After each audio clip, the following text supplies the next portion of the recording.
تھا۔ یہ حضرت عائشہ رضی اللہ تعالیٰ عنہا فرماتی ہیں کہ نبی پاک صلی اللہ علیہ وسلم کی میرے گھر باری تھی، تو میں نے چاہا کہ آج نبی کو کچھ خاص بنا کے کھلاؤں، لیکن گھر میں دیکھا تو کچھ بھی نہیں تھا، مٹھی بھر جو کے سوا کچھ نہ تھا، تو میں نے اسی کو پیسا اور اس کی ایک روٹی بنائی۔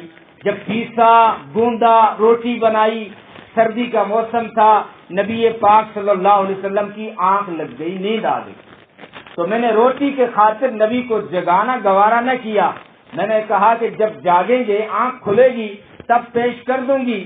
اتنے میں حضرت عائشہ کا بھولا پن بھی مشہور ہے حدیثوں میں، اتنے میں پڑوسن کی بکری آئی اور روٹی اٹھا کے لے کے چلی گئی۔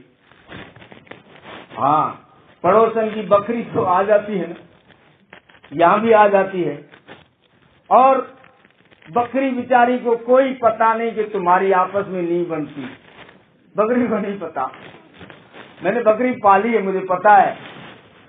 اور آپ دیکھو، عورتوں کے دیکھو، جب آپس میں نہیں بنتی ایک دوسرے پر، اب ڈائریکٹ تو اس کو کہہ نہیں سکتی، اگر بائی چانس اگر اس پڑوسن کی بکری گھر میں آئی، اب سنانا تو سارا پڑوسن کو ہے، لیکن روڑا کرتی بکری نے، تیرا دھنی مرے پانی کون پلاوے کہ تنے، یعنی سنانا تو اس پڑوسن کو ہے، لیکن ٹارگیٹ بیچاری بکری کو بنایا جاتا ہے۔ ارے بکری کو بیچاری کو کیا پتا تمہاری نہیں بنتی، یہ تو جانور ہے، ان سمجھ آ گئی۔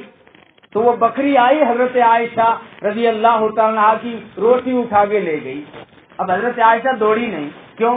کیونکہ کہیں میرے قدموں کی آہٹ سے نبی کو تکلیف نہ پہنچ جائے، اس لیے ٹھہر گئی، دیکھ رہی بکری لے کے جا رہی ہے۔